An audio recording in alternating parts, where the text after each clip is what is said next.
Welcome to Podcast Halaman Rumah. Podcast yang berisi obrolan tentang kisah, kasih, dan selisih seputar kehidupan anak muda yang akan nemenin kamu layaknya ngobrol santai di halaman rumah. Rencana saya, impian saya tulis dengan pensil saya, tapi saya menyerahkan penghapusnya padamu ya Allah gitu. Jadi biar Allah hapuskan bagian-bagian yang memang itu bukan terbaik untuk saya gitu. Bismillahirrahmanirrahim. Assalamualaikum warahmatullahi wabarakatuh. Waalaikumsalam warahmatullahi wabarakatuh. Welcome to Podcast Halaman Rumah. Tahu nggak teman-teman? Sekarang alhamdulillah banget ketemu bintang tamu narasumber kita yang masya Allah luar biasa banget, sangat menginspirasi. Ini aku nggak bohong, aku seriusan karena kalau misalnya kalian penasaran, simak videonya. Teh, ya. Gimana nih? Apa kabar? Alhamdulillah luar biasa. Allahu Akbar. Masya Allah, sukses tanpa batas. Apa sih? Ya, kenalan dulu nih. Namanya siapa? Kesibukannya lagi apa? Baik, tak kenal maka tak kenalin ya. Kenalan dulu kan Ta'aruf biar kita ya. sayang. Bismillahirrahmanirrahim. Perkenalkan, nama saya Novi Mariana. Saat ini saya kegiatan sedang membina apa ya bahasanya? Ya udahlah membina aja ya. Membina suatu komunitas bersama teman-teman. Ya itu aja.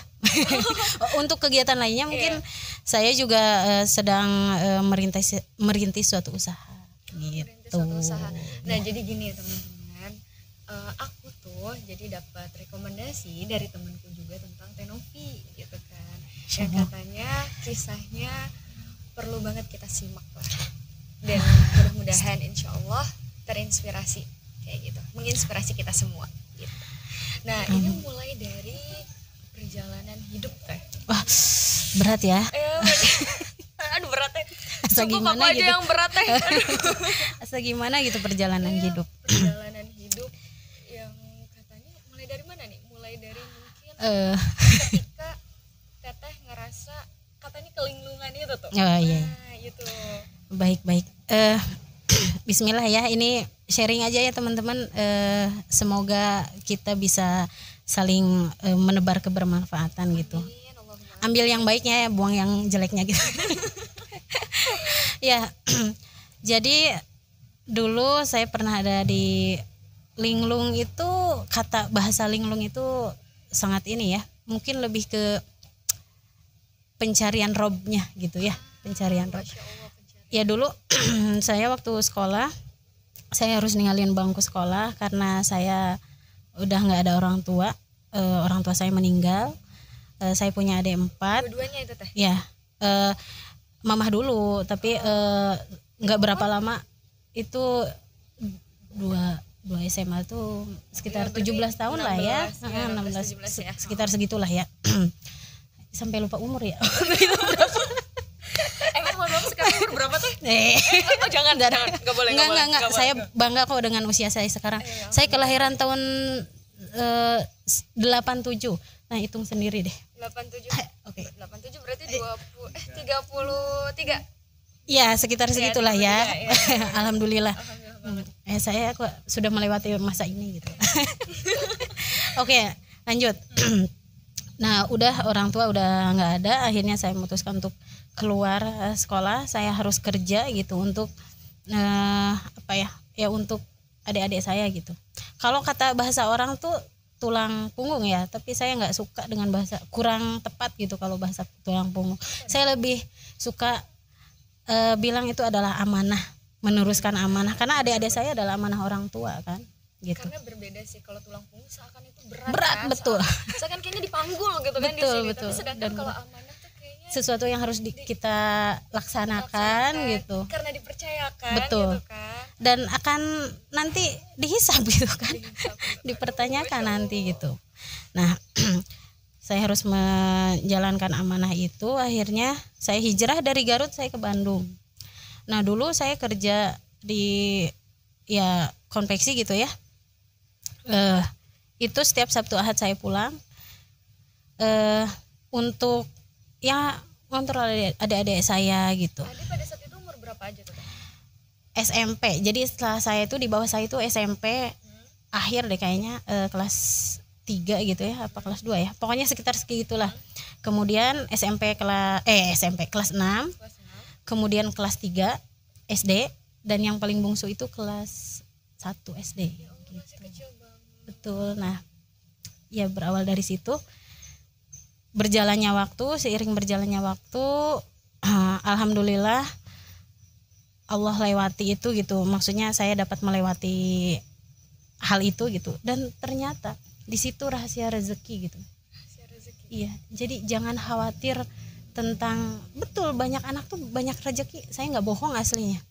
Dan kalau saya ditanya sekarang, mungkin dengan kondisi sekarang kalau dipikirin gitu ya, kok bisa ya saya melewati dulu kayak gitu, padahal saya cuma kerja, kalau dari sisi pekerjaan gitu, saya cuma kerja di konveksi, yang itu tuh nggak seberapa gitu, tapi rezeki Allah titipkan bukan hanya di konveksi gitu. Itu banget.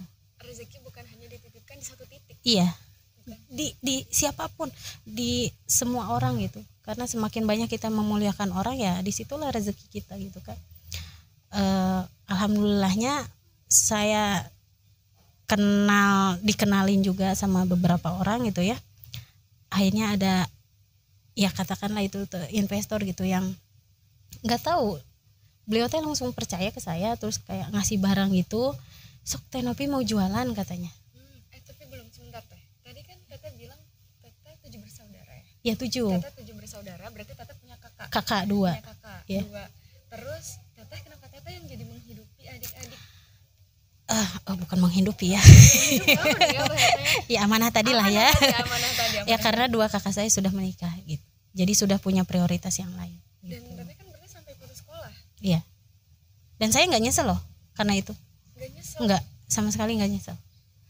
Malah saya bangga. Kenapa?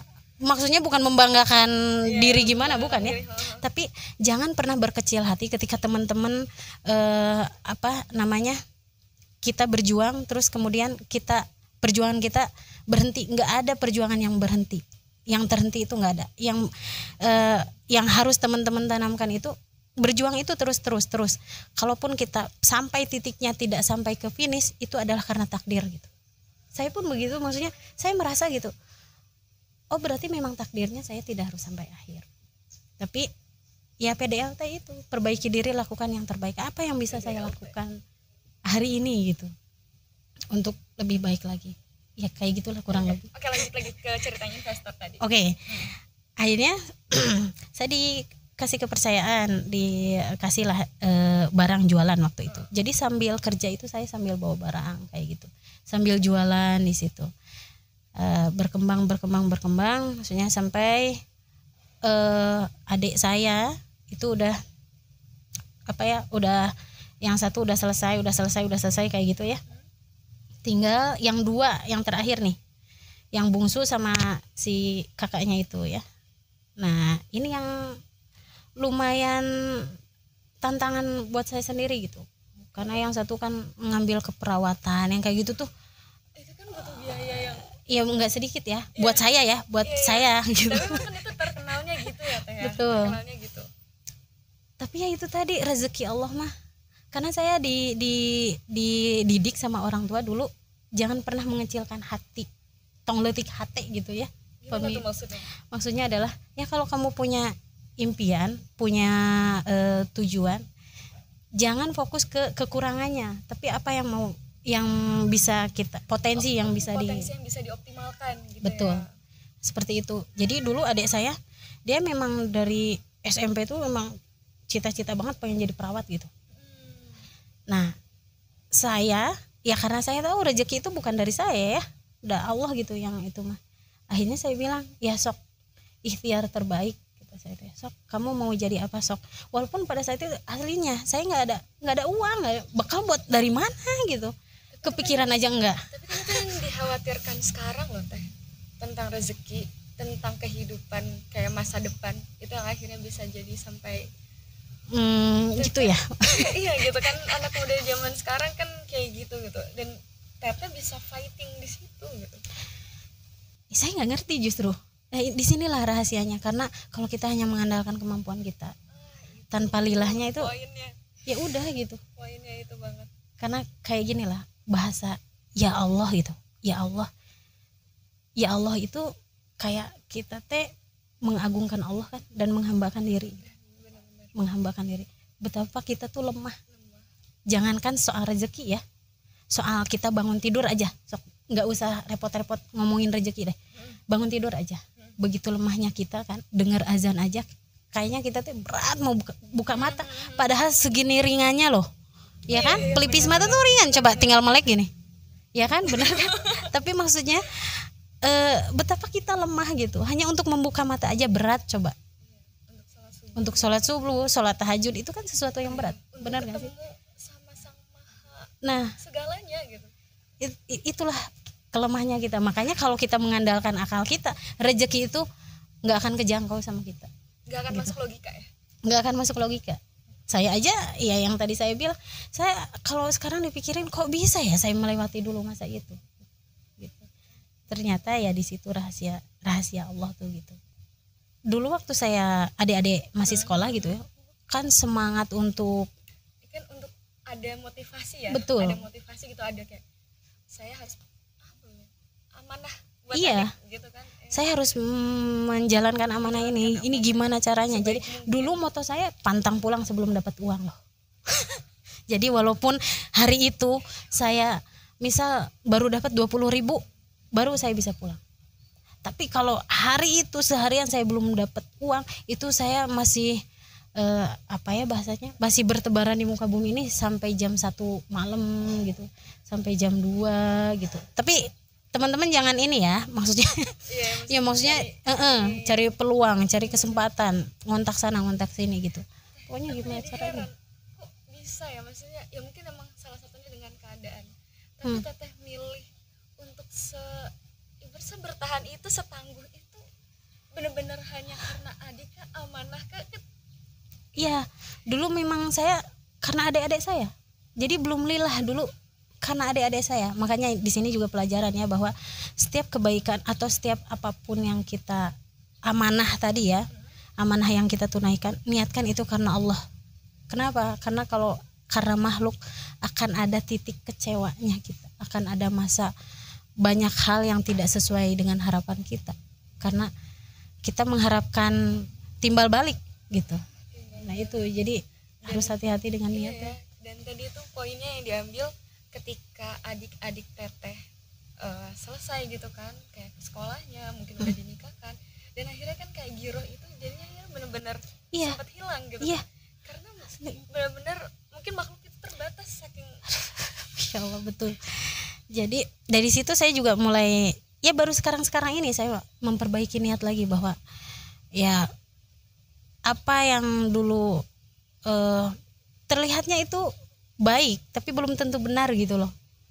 Terlihatnya itu baik, kayak saya ngejagain adik-adik, ngurusin adik-adik gitu kan ya, itu baik tapi belum tentu benar. Dari apanya? Dari niatnya tadi, kayak gitu. Dari hal-hal yang lainnya mungkin masih butuh keakuan dan lain-lain gitu. Kesombongan tadi, karena kalau bukan saya siapa lagi gitu. Kak, sombong banget gitu, emang bisa apa? Tadi juga lagi-lagi soal rezeki. Nah, berlanjut dari situ ya. Lanjut. Kemudian dari situ saya dari pelatihan itu alhamdulillah tuh rezeki yang saya dapatkan selain ilmu bisnisnya ya, ukhuwah. Betul. Ukhuwah Islamiyah. Iya, itu saudara yang Allah pertemukan di situ gitu. Karena kita sama-sama berjuang untuk keluar dari riba gitu. Selesai pelatihan itu, saya akhirnya komitmen, saya mau menyelesaikan riba saya, dan saya berdoa waktu itu ya, sampai bikin buku impian itu. Saya tulis, ya Allah, saya ingin bebas riba. 1 bulan dari situ motor saya hilang loh. Saya mau bebas dari riba, justru motornya hilang. Iya. Coba kebayang nggak? Itu qadarullah. Jadi semakin diuji banget. Ini bakalan terus lurus gak nih? Atau bakalan belok gitu kan ibaratnya ya?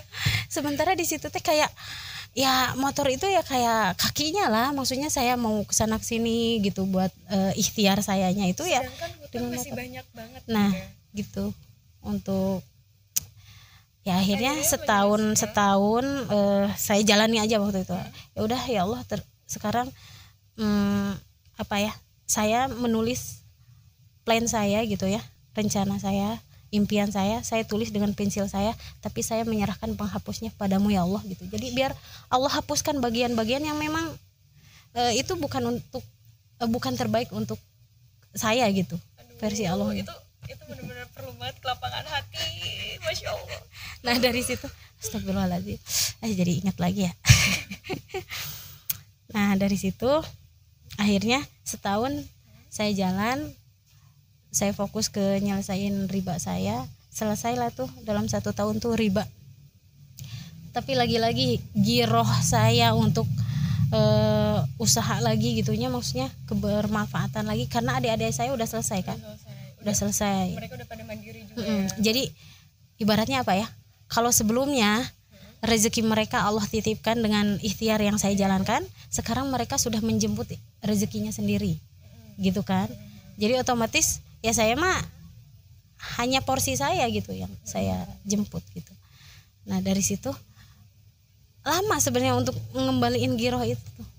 Gimana tuh bisa sampai kembali? Giroh bisa sampai menemukannya lagi? Ya itu menemukannya lagi setelah ada di titik terendah itu. Nah jadi selesai nih adik-adik saya selesai pelatihan. Nah qadarullah saya dikenalin nih sama saya dikenalin oleh paman saya sendiri, ada Ikhwan katanya yang sedang mencari. Tapi waktu itu ya karena saya nggak ngerti lagi-lagi ini ilmu ya, nggak ngerti ilmunya karena saya punya prinsip pacaran itu setelah menikah tadi, nggak punya ilmunya, saya langsung jalan aja. Oke, siap kata saya. Siap aja dulu gitu. Nanti ya, karena saya berpikirnya ya beliau orang tua saya gitu, nggak mungkin kan kalau memberikan yang nggak jelas gitu. Nah akhirnya saya terima aja dengan pertimbangan waktu itu karena adik saya yang perawat ini dia tuh pacaran udah lama, udah saya suruh untuk sok kamu kalau memang sudah siap.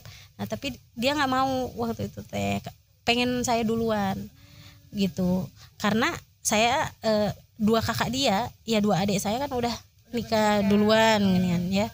Nah dia nggak mau, saya khawatirnya saya terlalu asik dengan dunia sendiri gitu. Akhirnya itu juga pertimbangan saya, tapi bukan berarti menyalahkan ya, itu mah takdir, ini mah hanya sekilas aja. Ya, nah udah dari situ karena saya nggak ngerti waktu itu taaruf teh kayak gimana sih gitu.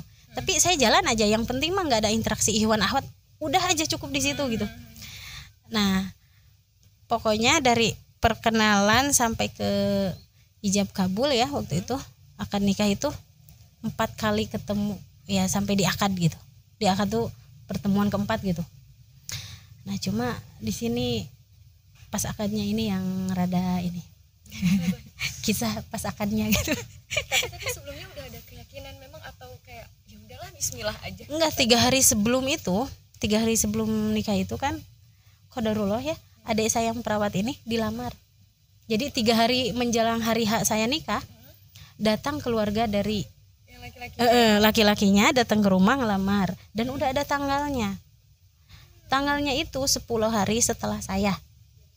Gitu kan. Gitu tanggalnya beliau teh. Nah, akhirnya ya udah waktu itu teh biar selesai semua gitu. Udah. Cuma memang di hari ketiga itu nggak tahu itu firasat, nggak tahu apa, saya nggak mau berburuk sangka justru ya. Di situ kayak ya si Ikhwan itu kan datang terus saya tuh ngajak diskusi gitu, kok nggak nyambung aja gitu ya, ngajak diskusi gitu tapi kok nggak nyambung.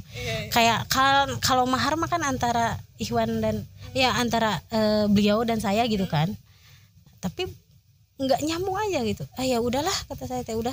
Terus di situ memang ada rasa kok nggak yakin gitu, ada yang ganjel gitu, ada yang ngeganjel gitu, tapi ya sudahlah mungkin itu mah hanya perasaan khawatirnya aja itu gitu, kekhawatiran gitu. ujiannya gitu. Nggak dihiraukan lah. Pas tibalah hari H, ini udah di hari H itu ya, si pengantin Ikhwan tuh udah datang nih, udah saya masih di kamar rias gitu ya waktu itu teh. Paman saya yang kenalin itu datang kemudian dia minta maaf gitu. Ya, minta maaf karena mungkin tidak sesuai gitu. Di situ gimana ya rasanya? Tidak sesuai. Gimana? Ya, nah itu dia. Tidak sesuai. Jadi mohon maaf katanya. Tapi kan posisinya waktu itu tuh tamu udah pada datang. Ya nggak mungkin. Yang apalagi saya lihat keluarga dari adik saya yang itu apa? Keluarga dari yang perempuan, adik perempuan itu yang Ikhwannya itu keluarganya datang juga kan. Di situ tuh kayak sinetron banget deh kayaknya. Maksudnya di situ teh saya harus memutuskan kalau saya ngebatalin itu ya, ngebatalin berarti bikin malu semuanya gitu. Tapi kalau saya lanjut ini gimana gitu. Nah, akhirnya saya minta sendiri dulu ya, karena qadarullah waktu itu teh apa namanya? Siapa yang suka nikahin teh namanya teh ya? Penghulunya teh telat. Telat gitu ya. Saya minta waktu sendiri, tapi di situ ya Allah tolong tenangkan hati saya gitu. Jangan sampai saya mengambil keputusan dalam kondisi labil. Kondisi lagi emosi. Ya, lagi emosi. Akhirnya dalam ketenangan ya saya bilang ke Allah, ya Allah, jika Engkau hadirkan dalam hidup saya, memang dihadirkan ke hidup saya itu untuk memperbaiki hidup saya, maka mampukan, kuatkan, siapkan dengan takdirnya gitu. Ya udah di situ saya bilang insya Allah saya siap. Jadi tapi tenang di situ. Tenang aja, saya ngambil keputusan itu dengan tenang. Nah, si cowoknya itu jadi apa ya? Bahasanya saya kurang ngerti ya. Apa ya bahasanya? Jadi satu frekuensi enggak. Iya, jadi beliau tuh sudah dewasa tapi cara berpikirnya seperti anak-anak. Apa ya dibilangnya? Ya kurang lebih begitulah ya. Jadi tapi apa punya sisi lain maksudnya kayak ya istimewa, ya seperti itu. Gitulah. Nah, seperti itu. Nah, karena memang tidak ada interaksi kan sebelumnya, jadi saya kurang memahami gitu kondisi dia yang sebenarnya kayak gimana gitu. Dan alasan paman teteh? Ya walau alam ya, saya nggak mau mempertanyakan itu justru. Kenapa? Karena saya nggak mau kotor hati gitu. Akhirnya nanti akan saya salahkan beliau, akan banyak pihak yang disalahkan. Itu jadi pelajaran juga buat kita teman-teman, dimana ketika mungkin kita khawatir gak siap gitu dengan mungkin alasan-alasan yang ada di belakang, ya lebih baik ini kita nggak tahu gitu biar. Iya. Saya nggak nanya ke beliau, saya nggak mau mempertanyakan itu karena kalau saya mempertanyakan saya khawatir tidak menerima takdirnya gitu. Justru ya udah saya lebih fokus ke apa yang ingin saya lakukan, memperbaiki gitu. Nah, akhirnya berjalan di situ, saya coba jalani. Bertahan berapa lama? 4 bulan. 4 bulan. Ya, 4 bulan dan itu apa ya? Luar biasa. Subhanallah. Itu di situ titiknya. Titik terendah saya tuh di situ sebenarnya. Ketika saya memutuskan untuk cerai, itu bukan keputusan yang mudah buat saya. Kenapa nggak mudah? Karena pertama saya punya prinsip bahwa ini tes ya itu tadi Allah uji. Kan saya punya prinsip bahwa pacaran setelah menikah ya kan. Nah ternyata geningan kieu gitu kalau bahasa Sunda nama. Kok gini ya kejadiannya? Justru yang pacaran lama yang langgeng lah katakan seperti itu ya sampai sekarang. Kok saya yang mengelulukan, bahkan ke adik-adik saya pun saya mengelulukan seperti itu. Kondisinya justru saya lah yang ada di titik itu. Tapi saya ambil ini ya. Iya. bahwa Allah itu ya akan menguji dengan apa yang sedang kita perjuangkan, yang kita lulukan gitu. Jadi waktu itu berat memang. Itu saya mengambil keputusan itu sampai saya off dulu. Off itu sampai mundur, benar-benar mundur itu sama 2 bulan. Saya nggak mau ketemu orang, sampai ada di ingin menyendiri aja. Menyendiri dan ada di titik ya depresi ya. Depresi yang sampai Depresi. Ya, saya sampai di stasiun saya pengen tiduran di rel sih karena gimana gitu kalau tapi pada saat itu nggak ingat apa gimana? Kayak memang jiwanya lagi sakit ya, lagi labil. Jadi pas begitu saya nggak bisa ngobrol kayak gini tuh. Jadi kalau mau nangis ya nangis aja. Kayak bingung, nggak tahu arah. Iya. Ketemu orang tuh nggak mau ketemu orang sama sekali gitu. Ada rasa apa ya, hina banget gitu ya aku teh gitu. Nah, ada berpikir seperti itu. Ya. Sedangkan kan apa yang kayaknya kalau dilakukan ya, kalau dilihat itu masya Allah gitu loh teh, enggak. Ya karena waktu itu teh ya itu tadi ya, akhirnya sampai saya konsultasi ke ustazah waktu itu. Ustazah mohon petunjuk karena aslinya saya nggak ngerti apa yang harus saya lakukan gitu. Jadi perceraian itu kan sesuatu yang tidak dilarang, tapi sangat dibenci sama Allah gitu. Tidak Allah sukai. Dan itu tuh kayak aku harus ngambil keputusan ini. Ya kalau Allah nggak suka gimana gitu. Jadi ada kebimbangan di situ. Tapi keadaanku seperti ini gitu ya. Nah, akhirnya ya benar-benar ya itu tadi sampai Kak saya harus di UGD waktu itu. Sampai di UGD. Di UGD karena jadi kan ya yang di rel keretanya? Enggak. Alhamdulillah nggak jadi. Nggak jadi. Nah, di UGD waktu itu karena kan saya punya mah ya, punya mah. Itu nasi sudah nggak bisa masuk. Nggak mau makan aja saya sampai nangis minta ditemenin sama teman saya, tolong temenin saya pengen makan. Karena nggak bisa masuk saking apa ya? Karena beban pikiran. Betul, beban pikiran. Jadi merasa gagal itu keseluruhan gitu loh. Bahwa saya menjadi anak yang gagal, saya menjadi kakak yang gagal, saya menjadi gagal dari awal gitu. Sampai di titik itu gitu. Akhirnya rumah tangga saya pun gagal gitu. Nah, padahal ya maksudnya ya itulah karena kondisinya memang tidak sehat ya waktu itu. Sampai saya di UGD. Nah, dalam kondisi seperti itu tiba-tiba teman saya yang ketemu di pelatihan bisnis itu, masya Allah, ya disitulah beliau yang sampai nangis lihat kondisi saya gitu. Kemudian orang-orang di sekitar saya gitu yang apa ya lihat, aduh mohon maaf ya, lihat kondisi saya kayak gitu tuh. Mereka yang saya nggak ridho lihat Tenopi kayak gini gitu. Ini bukan Tenopi yang saya kenal gitu. Tenopi harus kembali lagi gitu. Kayak yang biasanya saya nyemangatin mereka, justru pada saat terpuruk untuk diri saya sendiri aja tuh berat gitu. Akhirnya dari situ jadi pelajaran bahwa masya Allah. Dan disitulah Allah titipkan hidayah gitu lewat mereka. Ya wasilahnya mereka datang ke saya dengan kata-kata mereka seperti itu. Kemudian saya waktu itu ikut sebuah seminar. Tapi itu bikin teteh kuat nggak? Masya Allah, itu justru sebagai booster banget gitu. Masya Allah. Nah, pada saat kondisi lagi gitu, saya itu diajakin waktu itu beliau luar biasa, beliau guru buat saya. Beliau ngajakin saya, salah satu sahabat saya itu ikut pelatihan bisnis. Di situ saya sempat ragu. Dalam kondisi seperti ini, saya ikut pelatihan bisnis. Gitu ya? Selama 3 hari itu di Jakarta gitu ya. Katanya udah disiapin hotelnya apa segala macam.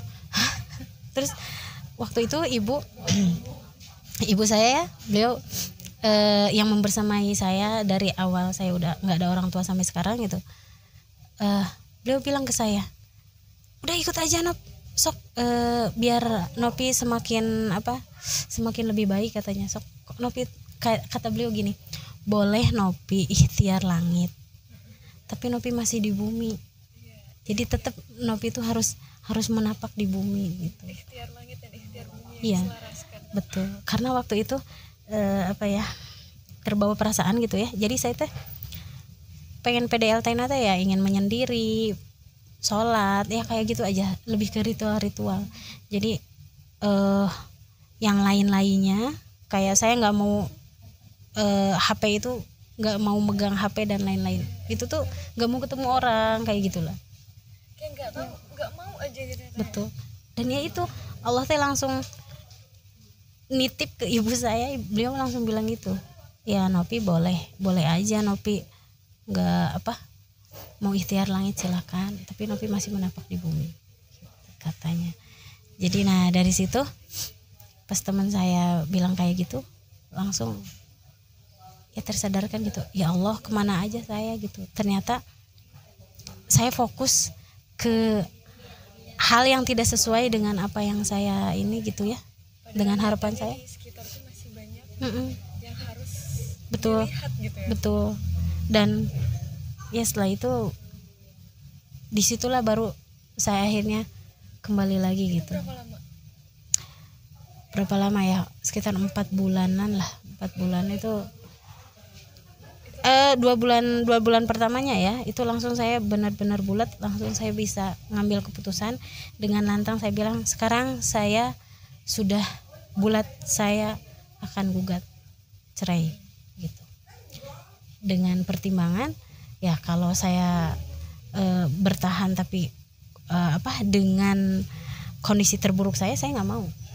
Saya lebih baik saya berhenti di sini, tapi saya mengambil jalan yang lain untuk memperbaiki. Bahkan sebelum saya mengajukan pun saya minta sama Allah gini, ya Allah, kalau memang Engkau takdirkan dia itu jodoh saya sampai akhir ya, jodoh dunia akhirat saya, maka pertemukan kembali, satukan kembali di saat saya sudah siap dengan dia sudah siap dengan saya gitu. Jadi ya mungkin sekarang saya harus mencari ilmunya gitu, kayak gitu, mempersiapkan diri gitu Kak, dengan takdir apapun yang Allah kasih. Udah kayak gitu, udah sampai di situ. Enggak, itu belum selesai, udah kayak gitu. Tapi katanya ini enggak, maksudnya dari setelah itu kan pernikahan yang tadinya tuh kata-kata sempat dieluk-elukan ya, pacaran selama ada nggak perspektif itu jadi bergeser? Enggak, tetap justru lebih baik sekarang mah. Ya akhirnya saya mencari ilmu gitu. Apa sih ta'aruf yang baik tuh kayak gimana? Dicari ilmu tentang ta'arufnya kayak gimana sih? Kok bisa gitu? Ya itu tadi, karena kesalahan saya adalah bukan karena ta'arufnya, tapi karena langkah demi langkahnya. Ya itu tadi, baik itu belum tentu benar gitu. Karena kurang ilmu. Harus pakai ilmu. Betul, harus ada ilmunya gitu. Nah, terus sampai akhirnya tadi kan udah menemukan titiknya ya, terus ketemu sama teman, ibu Teteh juga menguatkan kayak gitu. Itu yang menjadikan Teteh sampai sekarang ini, dari proses yang kemarin itu. Betul. Dan di sini nih, dulu saya merasa ada rasa ditinggalkan gitu ya. Rasa ditinggalkan? Ya, sama teman-teman saya, sama sahabat saya yang dalam kondisi terpuruk, dia nggak ada. Justru adanya yang lain gitu. Yang lain, ya walaupun sama, beliau juga sahabat saya gitu, tapi sahabat yang lain kok nggak ada gitu. Yang sebelumnya bareng-bareng saya kayak gitu. Kenapa? Gitu. Itu saya bilang itu adalah karena kitanya. Kenapa tuh? Kan kita ini magnet ya. Iya. Ya kan? Kayak gini aja, kalau suges kita baik, kalau magnet kita baik, maka orang-orang baik akan Allah kirimkan. Betul? Tetapi karena kitanya, frekuensi dari kitanya itu jelek, ya, sehingga orang-orang yang dekat sama kita tuh nggak nyaman gitu. Jadi nggak ada kata atau bahasa meninggalkan, itu nggak ada. Tapi pasti Allah gantikan ya sebenarnya. Iya. Gimana sih Allah gantikan? Iya. Dengan apa yang kita butuhkan. Gitu. Dengan apa yang kita butuhkan. Jadi makanya harus ridho dengan sebuah hubungan tuh ya seperti itu. Masya Allah, ridho. Aduh, ini berat banget emang. Ridho dengan sebuah hubungan gitu. dulu ya setelah kejadian itu gitu, akhirnya saya kembali. Qadarullah Allah kirimkan justru lingkungan teman-teman yang jauh lebih baik lagi gitu, jauh lebih baik lagi. Artinya apa ya, kalau kita mau apa, lingkungan yang baik, mau teman yang baik, dimulai dari kitanya gitu, dimulai dari kitanya, ubah sudut pandang kitanya gitu. Kayak banyak hikmah lah ya, banyak hikmah gitu. Kayak kenapa Allah menciptakan bola mata kita tuh bulat gitu, tapi hanya segini gitu yang apa, yang diperlihatkan. Ya kan, bola matanya. Karena kalau supaya kita bisa melihat dari sudut pandang yang lain, gitu. Tetapi kita tetap fokus, tetapi fokus gitu. Makanya cuma segini gitu yang diliatin, gitu. Ya kan, dibungkus, dikemas sama Allah.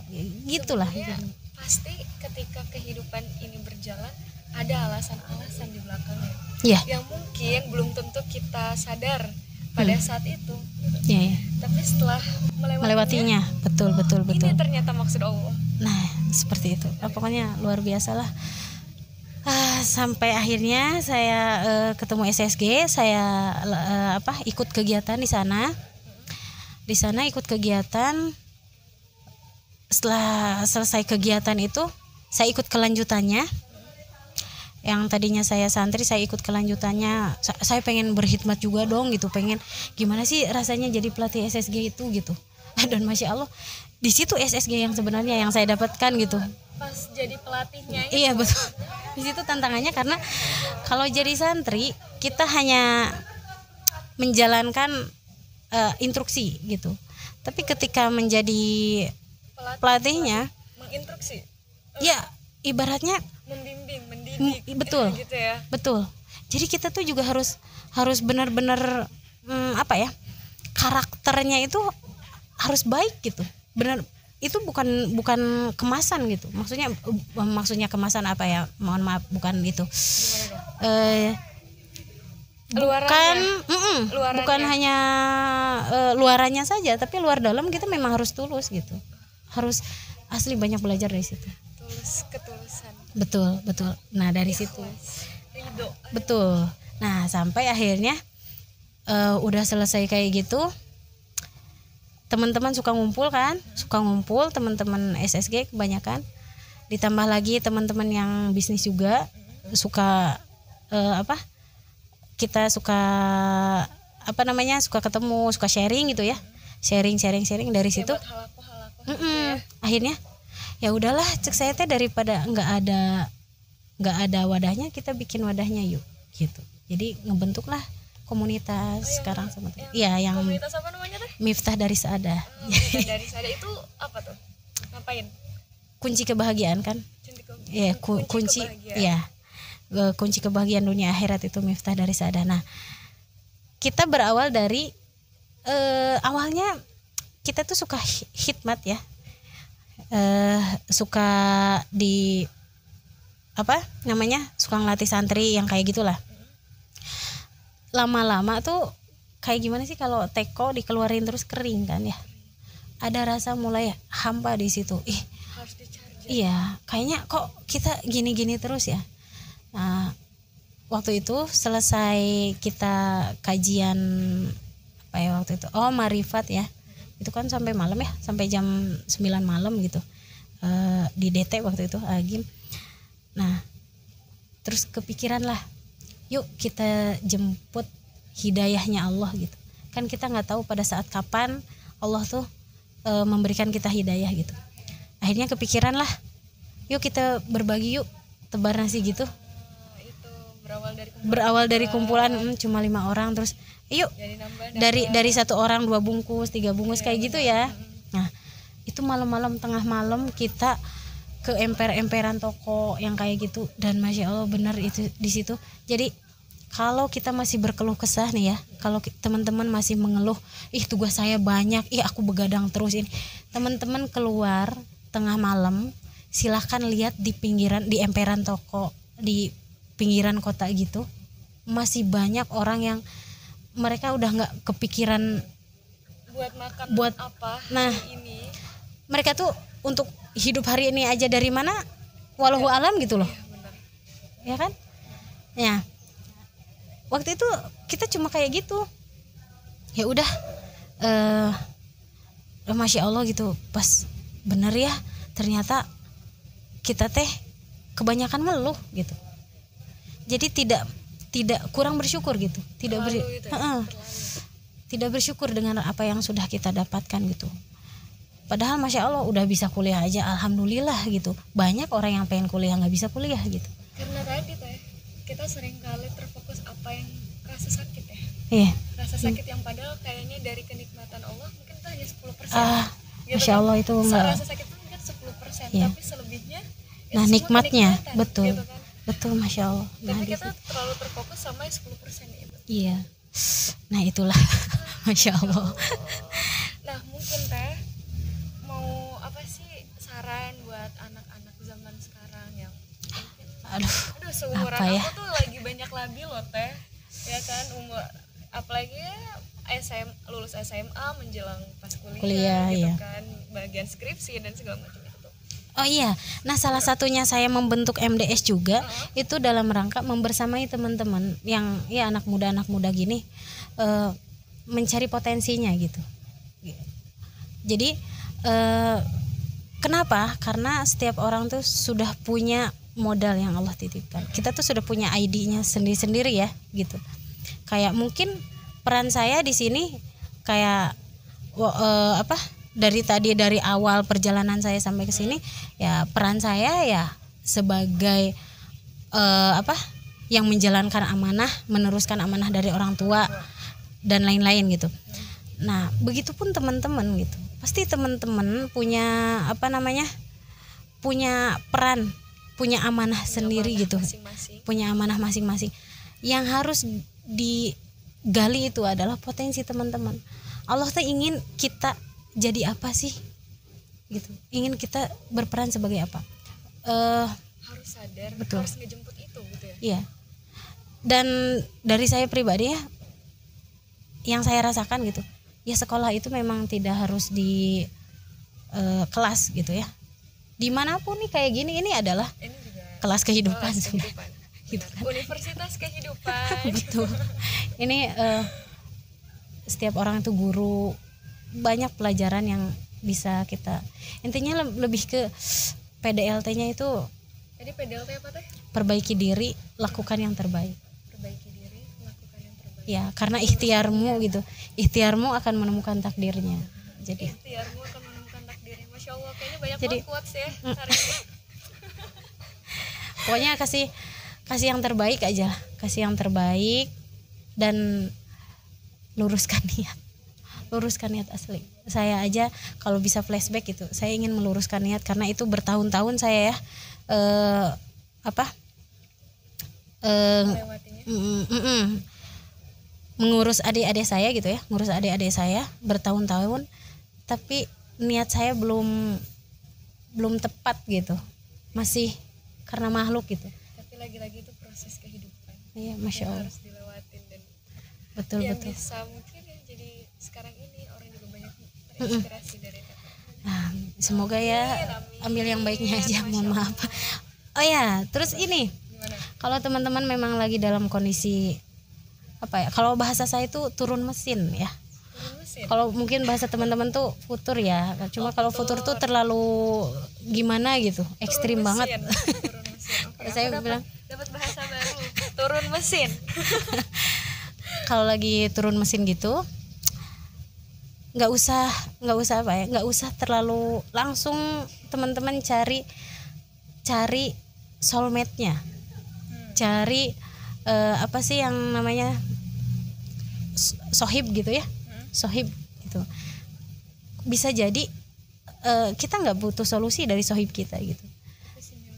Nah itu dia nanti yang akan mengingatin kita sesuai dengan ayatnya, saling ingat mengingatkan dalam kebenaran dan kesabaran gitu. Sinyal kerinduan dari Sang Maha Cinta. Betul. Makanya kayak apa sih namanya, ayat tentang sabar, ayat tentang takwa, tentang sholat itu selalu disandingkan dengan sabar. Dan yang berat itu sabarnya, istiqomah gitu. Sabarnya, kita mengingatkan dalam kebenaran. Ya kalau kitanya nggak sabar juga bakal uring-uringan gitu. Iya banget, bener-bener. Kita ingin ibadah, ingin jadi makhluk yang bertakwa gitu. Kalau kitanya juga nggak sabar ya nantinya juga nggak lurus lagi gitu niatnya tuh gitu. Jadi Masya Allah banyak hikmah lah di balik itu gitu. Benar-benar Al-Quran tuh buku panduan banget gitu. Sumber. Ya betul Sumber betul dari betul. segala sumber. Betul. Masya Masya Allah, Allah. jazakillahu khairan. Sami-sami. Makasih banget ya. Alhamdulillah banget, ini juga salah satu bukan salah satu, banyak banget tamparan ke diri aku sendiri sejujurnya gitu kan. Dan semoga khususnya mungkin dari tetehnya, kita sama-sama, aku juga sih, kita terus memperbaiki di PDLT.